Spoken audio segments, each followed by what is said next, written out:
ഷാക്കിർ മുസ്ലിം ലീഗിന്റെ പ്രതിനിധിയാണ് കേട്ടോ, ജമാഅത്തെ ഇസ്ലാമിയുടെ പ്രതിനിധിയല്ല. ആ രീതിയിലാണ് താങ്കൾ ഇപ്പോൾ സംസാരിക്കുന്നത്. ഇവിടെ ഹിന്ദുക്കൾക്ക് വേണ്ടി ശബ്ദിക്കുവാൻ മറ്റൊരു ശബ്ദമില്ലാതെ പോകുന്നു എന്നുള്ളതാണ് ഏറ്റവും വലിയ ദുര്യോഗം. ഇപ്പോൾ ലോകത്ത് എവിടെയെങ്കിലും ഈ പറയുന്ന മുസ്ലിം ജനവിഭാഗങ്ങൾക്ക് നേരിട്ട് ഇപ്പൊ നോക്കൂ, ഏതെങ്കിലുമൊക്കെ ഒരു സാധാരണ മുസ്ലിങ്ങൾക്കെതിരെ എന്ന് ഒരു പ്രശ്നം ഉണ്ടായി കഴിഞ്ഞാൽ ആ മനുഷ്യനെതിരെ പ്രശ്നമുണ്ടായി എന്നുള്ള നിലയിൽ നമ്മൾ ഉൾപ്പെടെയുള്ള ആൾക്കാർ ശബ്ദിക്കുന്ന സാഹചര്യം ഉണ്ടാവും. അയാളൊരു മുസ്ലിം ആയതുകൊണ്ട് മാത്രം എന്നുള്ള നിലയിൽ ശബ്ദിക്കുന്ന വേറെ ചിലരും ഉണ്ടാവും. നിലവില് ബംഗ്ലാദേശിലെ ഹിന്ദുക്കൾക്കെതിരായിട്ട് ഇത്രയും വലിയ ആക്രമണം ഉണ്ടാകുന്ന സമയത്ത് കേരളത്തിലെ ഇടതുപക്ഷ നിശബ്ദമാണ്, കേരളത്തിലെ UDF നിശബ്ദമാണ്, ഇന്ത്യയിലെ പ്രതിപക്ഷ പാർട്ടികൾ ഒന്നടങ്കം നിശബ്ദമാണ്. അവർക്കാർക്കും സംസാരിക്കുവാൻ വേണ്ടിയിട്ടോ ശബ്ദം ഉയർത്തുവാനോ താല്പര്യമില്ല. കാരണം ആ ഹിന്ദുക്കൾക്ക് വേണ്ടിയിട്ട് ശബ്ദം ഉയർത്തിയാൽ അത് ആർക്കെതിരെ ശബ്ദം ഉയർത്തുന്നു എന്നുള്ള വിഷയം കൊണ്ട് മാത്രം പൊളിറ്റിക്കലി അവര് ഭയപ്പെടുന്ന ഒരു സാഹചര്യത്തിലൂടെയാണ് കാര്യങ്ങൾ കടന്നു പോകുന്നത്. തൊട്ടപ്പുറത്തെ ബംഗ്ലാദേശിലെ കാര്യത്തിൽ മാത്രമല്ല, നമ്മുടെ നാട്ടില് ഭാരതത്തിന്റെ അകത്ത് വെസ്റ്റ് ബംഗാളിനകത്ത് 500-ലധികം കുടുംബങ്ങൾ പലായനം ചെയ്യുന്ന സാഹചര്യം മുർഷിദാബാദിൽ ഉണ്ടായപ്പോഴും ഈ പറയുന്ന പ്രതിപക്ഷ കക്ഷികളൊന്നും കമാ എന്നിവിടെ മിണ്ടിയിട്ടില്ല. ഇസ്രായേലില് ഹമാസ് എന്ന് പറയുന്ന ലോകം ഭീകരവാദികളായി മുദ്രകുത്തിയ ആൾക്കാർക്കെതിരായിട്ട് നടപടി ഉണ്ടാകുന്ന സമയത്ത് കേരളത്തിൽ ഒഴുകിയ കണ്ണീർ എന്താണെന്നുള്ള കാര്യം നമ്മൾ കണ്ടതാണ്. ബിൻ ലാദനെ രക്തസാക്ഷി പരിവേഷം നൽകി കവിത എഴുതപ്പെട്ട നാടാണ് നമ്മുടേത്. പക്ഷേ നമ്മുടെ തൊട്ടയൽ രാജ്യത്ത് ഹിന്ദുക്കളായിട്ടുള്ള ആൾക്കാർക്ക്, അവിടുത്തെ ന്യൂനപക്ഷങ്ങൾക്ക് നേരെ ഇത്രയും കൊടിയമായ ആക്രമണം നടക്കുന്ന സമയത്ത് സൂചി നിലത്ത് വീണാൽ കേൾക്കുന്ന നിശബ്ദതയാണ് കേരളത്തിന്റെ രാഷ്ട്രീയ പൊതുമണ്ഡലത്തിൽ നിന്ന് ഉയരുന്നത് എന്ന് പറയുന്നത് അങ്ങേയറ്റം ദൗർഭാഗ്യകരമാണ്. അത് ഒട്ടും നമ്മളെ ഞെട്ടിക്കുന്നതോ നമുക്ക് അത്ഭുതപ്പെടുത്തുന്നതോ ഒന്നുമല്ല നിശബ്ദത എന്ന് പറയുന്നത്. പക്ഷെ അത് അങ്ങേയറ്റം അപലപനീയമാണ് ആ നിശബ്ദത. ഉളുപ്പുണ്ടടാ ചക്കണക്ക്. നമ്മളൊക്കെ മനസ്സിലാക്കിയിടത്തോളം ഒരു മതവും, ഹിന്ദു മതമാവട്ടെ, ഇസ്ലാം മതമാവട്ടെ, ക്രിസ്തു മതമാവട്ടെ, ഒരു മതവും മറ്റൊരു മതവിശ്വാസിയെ ആക്രമിക്കാനോ ഉപദ്രവിക്കാനോ പറയുന്നില്ല. മാത്രമല്ല അവരോട് വളരെ നല്ല രീതിയിൽ പെരുമാറണമെന്നാണ് എല്ലാ മതങ്ങളും പറയുന്നത്. പിന്നെ എങ്ങനെയാണ് ഇത്തരം അക്രമങ്ങളും ഭീകരതയും തീവ്രവാദവും ഒക്കെ മതങ്ങളുടെ പേരിൽ ചാർത്തുന്നത് എന്നുള്ളതിനെ കുറിച്ചാണ് നമ്മൾ പരിശോധിക്കേണ്ടത്. അത് സ്ഥിരമായി കേൾക്കാറുള്ളത് ഇസ്ലാം ഭീകരവാദം എന്നൊക്കെ തുടങ്ങി നിങ്ങളെ പോലെയുള്ള ചാനലുകൾ വന്നിരുന്ന് പലരും പറയുന്നതാണ്.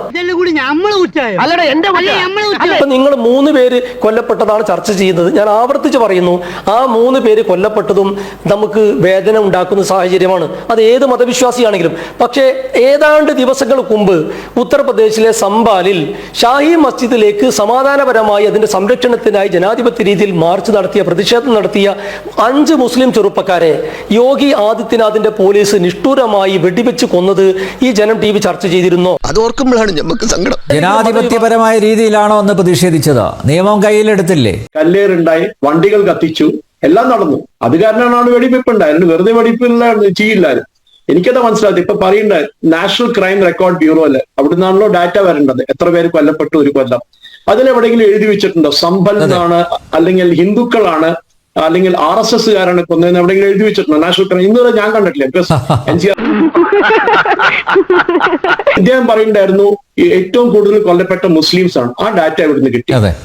ഈ ഗുജറാത്ത് റൈറ്റ്സിനെ പറ്റി പറഞ്ഞപ്പോ ഗോദ്രയെ പറ്റി മിണ്ടുന്നില്ലല്ലോ. അവിടെയാണ് നടന്നത്. ആ ആൾക്കാർ ശിക്ഷിച്ചപ്പെട്ട് ഇപ്പോഴും ജയിലിൽ പറയാം. അല്ല, അതെന്താ പറയാണ്ടിരുന്നത്? ഗുജറാത്ത് കലാപം നമ്മൾ ഇന്ദിരാഗാന്ധിയുടെ ടൈം തൊട്ട്, രാജീവ് ഗാന്ധിയുടെ സമയം തൊട്ട് 3400 സിഖുകാരെ കൊന്നപ്പോ രാജീവ് ഗാന്ധി എന്താ പറഞ്ഞത്? ഒരു വലിയ മരം വീഴുമ്പോൾ ലോകന ഭൂമി കുലുങ്ങുന്നു. എത്ര കൊലപാതകങ്ങൾ നടന്നിട്ടുണ്ട്. ഈ ലാസ്റ്റ് ഈ പറഞ്ഞ മാതിരി യോഗി ആദിത്യനാഥിനെ മാത്രമേ പിടിക്കൂ. കേരളത്തിൽ നടന്നു മിണ്ടില്ല കേട്ടോ, അത് വേറെ കാര്യം. കേരളത്തിലവിടെ RSSകാരെ കൊല്ലിടും, ബാക്കിയുള്ളവരെ കൊല്ലും, അതൊന്നും മിണ്ടില്ല. മാറാട് നടന്ന കാര്യം നമുക്ക് പിന്നെ എടുത്തിടാൻ വേണമെങ്കിൽ അതും വേണമെങ്കിൽ അതില് വലിയ ഹിസ്റ്ററി ഉണ്ട് ഇതിന് പിന്നിലൊക്കെ. അതൊന്നും ഇവിടെ ആർക്കും അന്വേഷിക്കണ്ടല്ലോ. ഈ പറയുമ്പോൾ ഞങ്ങൾ ആരെയും കൊല്ലില്ല, ഞങ്ങളെയാണ് വന്ന് കൊല്ലം, അത് ശരിയല്ല. ശരിയാണ്, 2 സൈഡിൽ നിന്നുണ്ട്. പക്ഷെ ബംഗ്ലാദേശിനെ കുറിച്ചാണ് നമ്മളിപ്പോ വർത്താനം പറയുമ്പോൾ അതിന്റെ ഷിഫ്റ്റിംഗ് ദ ഗോൾ പോസ്റ്റ് എന്ന് പറയും ഇംഗ്ലീഷില്. അത് മാറ്റി ബംഗാളിലേക്ക് കൊടുന്നു. ബംഗാളും മമതാ ബാനർജി എന്ന് പറയുന്നത് ബംഗ്ലാദേശികൾ വന്നാണ് അവിടെ കുഴപ്പമുണ്ടാക്കിയെന്ന്. പിന്നെ എന്ത് പ്രൂഫാ വേണ്ടത് നിങ്ങൾക്ക്?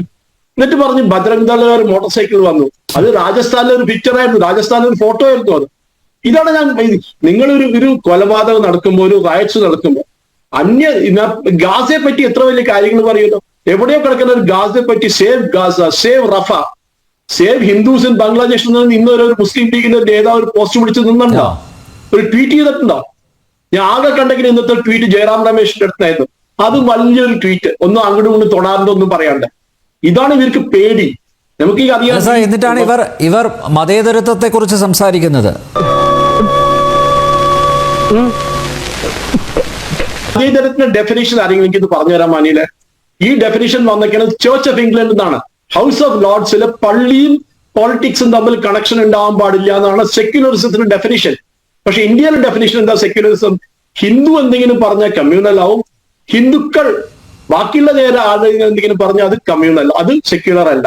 ഞങ്ങളെല്ലാം സെക്യുലർ ആണ്, ഹിന്ദുക്കൾ സെക്യുലർ. ഇതാണ് സെക്യുലറിസത്തിന്റെ ഡെഫിനേഷൻ. എനിക്ക് ചിലപ്പോൾ ചെയ്തു തോന്നും, നമ്മുടെ നാട്ടിലെ വി ഡി സതീഷനോ അല്ലെങ്കിൽ ഗോവിന്ദൻ മാഷൊക്കെ പറയും ഞങ്ങൾ മതേതരത്വം. എന്ത് മതേതരത്വം? നിങ്ങൾ ഈ വോട്ടിന് വേണ്ടിയുള്ള മുനമ്പത്ത് പോയി നിങ്ങൾ ഓരോ കുഴപ്പങ്ങൾ ഉണ്ടാക്കിയത്. അതാ എനിക്ക് മനസ്സിലാവാത്തത്. നിങ്ങൾ ബാക്കിയുള്ള സ്ഥലത്ത് ഒരു വാക്കുമിണ്ടില്ല ഹിന്ദുക്കളെ കൊന്നപ്പോ ബംഗ്ലാദേശ്, അപ്പൊ അവിടെ പോയി നിങ്ങൾ സേവ് ഗാസിം, സേവ് റാഫേക്ക്. ഇതാണ് മനസ്സിലാവാത്തത്. തീവ്രവാദികൾ ഓരോ ആക്ഷൻ ചെയ്യുമ്പോൾ സദ്ദാം ഹുസൈന് വേണ്ടിട്ട് സദ്ദാം ഹുസൈനെ തൂക്കിക്കൊന്നപ്പോ ബന്ദ് നടത്തിയ നാടാണ് കേരളം. അത് മറക്കണ്ട നമ്മള്. അതാണ് അവിടുത്തെ ഏറ്റവും വലിയൊരു ഇത്. ഈ പറഞ്ഞ മാതിരി ഹിന്ദുക്കൾക്ക് ഞാൻ പറഞ്ഞു വേറൊരു വാക്കും പറയണ്ട. കാഫിർ എന്ന വാക്കിന്റെ മീനിങ് ഈ മുസ്ലിം ലീഗിന്റെ സ്പോക്സ് പേഴ്സൺ അവിടെ എന്ത് പറഞ്ഞുതരും? കാഫിർ എന്ന് തന്നെ ആരാണെന്ന് പറഞ്ഞുതരാൻ പറ്റും? കാഫിറിന്റെ കൂടെ എന്താ ചെയ്യേണ്ടതെന്ന് എവിടെ എഴുതി വെച്ചിട്ടുണ്ടല്ലോ? എന്താണ് ചെയ്യേണ്ടതെന്ന് പറഞ്ഞേക്കുന്നത് അതും കൂടി പറഞ്ഞാൽ നന്നായിരിക്കും. നിങ്ങൾ ഈ വഖഫ്, കാഫിർ ഇങ്ങനെയുള്ള ചില വാചകങ്ങളെ തെറ്റിദ്ധരിപ്പിക്കുകയാണ്. എന്റെ ഈ ജനൻ ടി വിയിൽ ഞാൻ വരുന്നതിന്റെ പ്രധാന ഉദ്ദേശം എന്താ വെച്ചാൽ ഇവിടെ നിങ്ങളുടെ ടൈറ്റിലും അതുപോലെ പരാമർശങ്ങളും വളരെ എന്താ പറയാ ഈ വിഷം കലക്കുന്നതാണ്. അതിൽ നിന്ന് ഇതിന്റെ പ്രേക്ഷകരെ തിരുത്തണമെന്ന ആഗ്രഹം കൂടി ഉള്ളത് കൊണ്ടാണ് ശ്രീ അനിൽ നമ്പ്യാരെ ഞാൻ ഇവിടെ വന്നിരിക്കുന്നത്. ഹിന്ദുക്കൾക്ക് ജീവിക്കണ്ടേ എന്നുള്ളതാണ് കേൾക്കുന്ന ആളുകൾക്ക് സ്വാഭാവികമായും നരേന്ദ്രമോദി ഭരിക്കുന്ന ഇന്ത്യ രാജ്യത്ത് എല്ലാ മനുഷ്യരും ജീവിക്കണ്ടേ? 145 കോടി ജനങ്ങളിൽ 120 കോടി ജനങ്ങളും ഹൈന്ദവ മതവിശ്വാസികളാണ്. അല്ല 20 കോടി മുസ്ലിംകളും വളരെ കുറച്ച് ക്രൈസ്തവരും ഒക്കെ ഉള്ള ഒരു നാടാണ്. ഇവിടെ മതം തിരിച്ച് നിങ്ങൾ ലേബൽ ഒട്ടിക്കല്ലേ? അങ്ങനെ ഒട്ടിക്കാൻ പാടുണ്ടോ?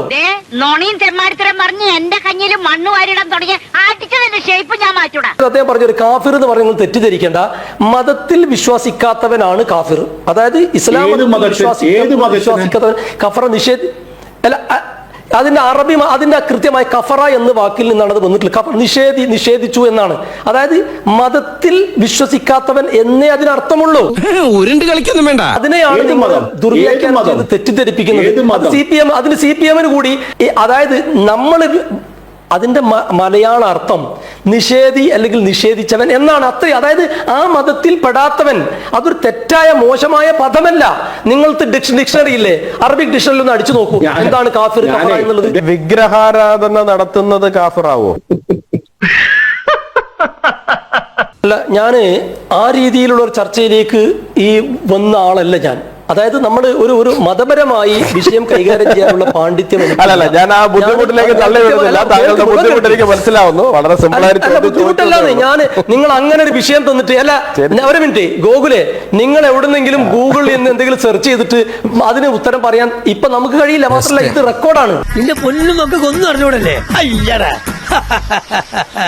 എന്തെങ്കിലും പിന്നെ വിളിച്ചു പറയാൻ പറ്റുമോ? നമുക്ക് അറിയുന്നതല്ലേ പറയാൻ പറ്റുള്ളൂ. അപ്പൊ അതുകൊണ്ട് ഞാൻ കൃത്യമായി അദ്ദേഹം നേരത്തെ പിന്നെ സുമേഷ് അദ്ദേഹം ചോദിച്ച ചോദ്യത്തിന് കൃത്യമായ മറുപടി പറഞ്ഞു. നിങ്ങൾക്കും സെർച്ച് ചെയ്താൽ മനസ്സിലാക്കാൻ പറ്റും അതിന്റെ അർത്ഥം എന്താണെന്ന്. അങ്ങനെ മോശപ്പെട്ട പദമല്ല. ഒരു അവിശ്വാസി എന്നൊക്കെ വേണമെങ്കിൽ മലയാളത്തിൽ കൂട്ടിക്കോ. പിടിച്ചു നിൽക്കാനുള്ള ബാലിന്റെ 18ാമത് തടവാ. ഇതും വലിച്ചില്ല ബാലം 19ാമത് തടവ് എടുക്കും. ബംഗ്ലാദേശിലെ ന്യൂനപക്ഷ വേട്ടയ്ക്കെതിരെ ഞങ്ങൾ നടത്തിയിട്ടുള്ള സമരവും അതിന്റെ പ്രതിഷേധത്തിന്റെയും ഒരു വാർത്ത ഞാൻ ഈ ചർച്ച കഴിഞ്ഞിട്ട് ശ്രീ അനിൽ നമ്പ്യാർ അയച്ചു തരുന്നുണ്ട്. ഞങ്ങളെ സംബന്ധിച്ചിടത്തോളം അതായത് അഡ്രസ് ചെയ്യാൻ പറ്റിയ വിഷയങ്ങളൊക്കെ ഞങ്ങൾ ചെയ്യും.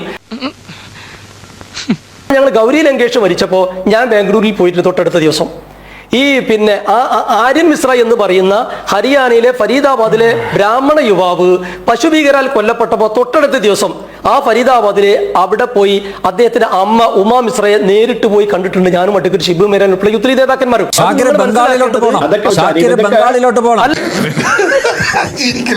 നിങ്ങള് ഒരു സേവ് ബംഗ്ലാദേശ്, ഹിന്ദു ബംഗ്ലാദേശ് ഒരു പോസ്റ്റർ അടിച്ച് ട്വീറ്റ് ചെയ്തിരുന്നോ? നിങ്ങൾ ഡെഫിനറ്റ് ആയിട്ട് സേവ് ഗാസ എന്നാണ് ചെയ്തിട്ടുണ്ടാവില്ലോ. സേവ് റഫാന്ന് ചെയ്തിട്ട് നിങ്ങൾ ബംഗ്ലാദേശിലെ ഹിന്ദുക്കൾ എന്തിനാ പിന്നെയും നിങ്ങൾ ബംഗ്ലാദേശിനെ പറ്റി പറയാം. ഇപ്പൊ ചർച്ച ബംഗ്ലാദേശിനെ പറ്റിയാണ്. ഞാൻ പറയും, ഞാൻ സംഭവങ്ങളെ കൃത്യമായി പരാമർശിച്ചു. പിന്നെ മറ്റൊരു കാര്യം, ഇപ്പൊ നിങ്ങൾ നേരത്തെ ബംഗ്ലാദേശിലെ കാര്യം പറഞ്ഞു. ആ ബംഗ്ലാദേശിലെ ഗവൺമെന്റ് അതിന് കൂട്ടു നിൽക്കുന്നില്ല എന്ന് നിങ്ങൾക്കും നമുക്കും അറിയാം. പക്ഷെ ഇന്ത്യയിലെ ഗവൺമെന്റ് നോക്ക് നിങ്ങൾ. ഇപ്പൊ ബാബു ബജ്രംഗി, ആരാണ് ബാബു ബജ്രംഗി? 93 പേരെ ഗുജറാത്ത് കലാപ സമയത്ത് നിഷ്ഠൂരമായി കൊന്നയാളാണ്. അദ്ദേഹത്തിന് ഇപ്പൊ പരോള് കൊടുത്ത് അദ്ദേഹത്തെ പുറത്തു കൊണ്ടുവരാൻ ഭരണകൂടം ശ്രമിക്കാണ്. ആ നോക്കൂ നിങ്ങൾ, കേരളത്തിൽ എത്ര പേർക്ക് പരോള് കൊടുത്തു പറയാം. നിങ്ങൾ ഷാക്കിറെ നേരത്തെ ഒരു ചോദ്യം ഉന്നയിച്ചിരുന്നു. ഷാക്കിർ പറഞ്ഞത് ഭാരതത്തിൽ ഈ വർഗീയ ലഹളകളിലൊക്കെ ഏറ്റവും കൂടുതലായിട്ട് കൊല്ലപ്പെട്ടത് മുസ്ലിങ്ങളാണെന്ന് പറഞ്ഞു. പ്രതിസ്ഥാനത്ത് കൊന്നത് RSSകാരാണെന്ന് പറഞ്ഞു. അതിന്റെ കണക്കാണ് ഞാനും ചോദിച്ചത്. ശ്രീ സുരേഷ് കൊച്ചാട്ടിലും ചോദിച്ചത് അതാണ്. താങ്കളുടെ കയ്യിൽ എന്തെങ്കിലും തെളിവുണ്ടോ? താങ്കളുടെ കയ്യിൽ എന്ത് തെളിവുണ്ടോ? തെളിവ് കാണിക്ക്. ഏത് നാഷണൽ ക്രൈം റെക്കോർഡ് ബ്യൂറോയില് ഞാൻ പറഞ്ഞാൽ തന്നെ നിങ്ങൾക്ക് മനസ്സിലാവും. എങ്ങനെ? ഞാൻ പറഞ്ഞാൽ തന്നെ നിങ്ങൾക്ക് മനസ്സിലാവും. ഇനി അടവൊന്ന് മാറ്റിയാലേ രക്ഷയുള്ളൂ. ഞാൻ എന്തെങ്കിലും ന്യായം പറയാമെന്ന് നിങ്ങൾ തടസ്സപ്പെടുത്തും. അല്ല, ചോദ്യത്തിന് ഉത്തരം പറയാം. നിങ്ങൾക്ക് ഇഷ്ടമുള്ളത് പറയാൻ വേണ്ടി വന്നതല്ലല്ലോ ഞാൻ. അല്ല, എന്നാലും താങ്കളാണ് അങ്ങനെ ഒരു ആരോപണം ഉന്നയിച്ചത്. അപ്പൊ സ്വാഭാവികമായിട്ട് താങ്കൾ തെളിവുകൾ ഹാജരാക്കണം. എവിടെ നിന്നാണ് താങ്കൾക്ക് ഈ തെളിവുകൾ ലഭിച്ചത്? സ്വാതന്ത്ര്യത്തിന് ശേഷം ഇന്ത്യയിൽ നടന്നിട്ടുള്ള ഏറ്റവും വലിയ കൂട്ടക്കൊല ഗുജറാത്ത് കൂട്ടക്കൊലയാണ്. പറയട്ടെ സാർ,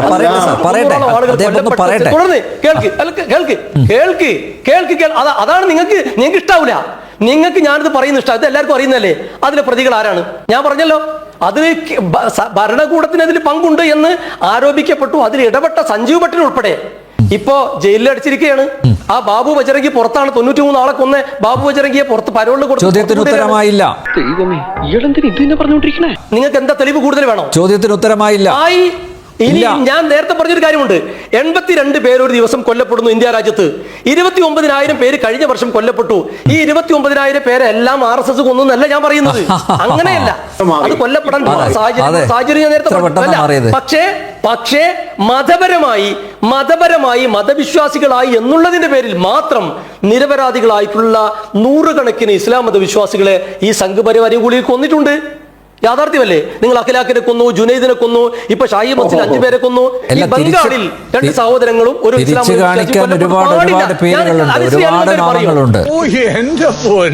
അല്ല, ശ്രീ എല്ലാം പേര് പറയോ? ഈ കൊല്ലപ്പെട്ട എല്ലാ മനുഷ്യരും കൊല്ലപ്പെടാൻ പാടില്ലായിരുന്നു എന്ന് നിങ്ങൾ പറയോ? ഞാൻ പറയും. കാരണം എന്താണ്? നിങ്ങൾ എന്തുകൊണ്ട് പറയുന്നില്ല? ഞാൻ അംഗീകരിക്കുന്നില്ല. ശാശ്വത സമാധാനം ആഗ്രഹിക്കുന്ന ഒരാളാണ് ഞാൻ. കൊച്ചുവെട്ടിൽ അദ്ദേഹത്തിന് മാധ്യമ പ്രവർത്തകൻ എന്നാ കൊടുത്ത്. ഞാൻ മനസ്സിലാക്കുന്നത് അദ്ദേഹം ഏതോ RSSന്റെ കാര്യവാഹകറ്റ.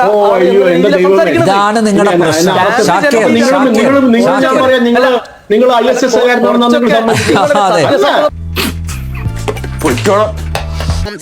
Bing bing boo.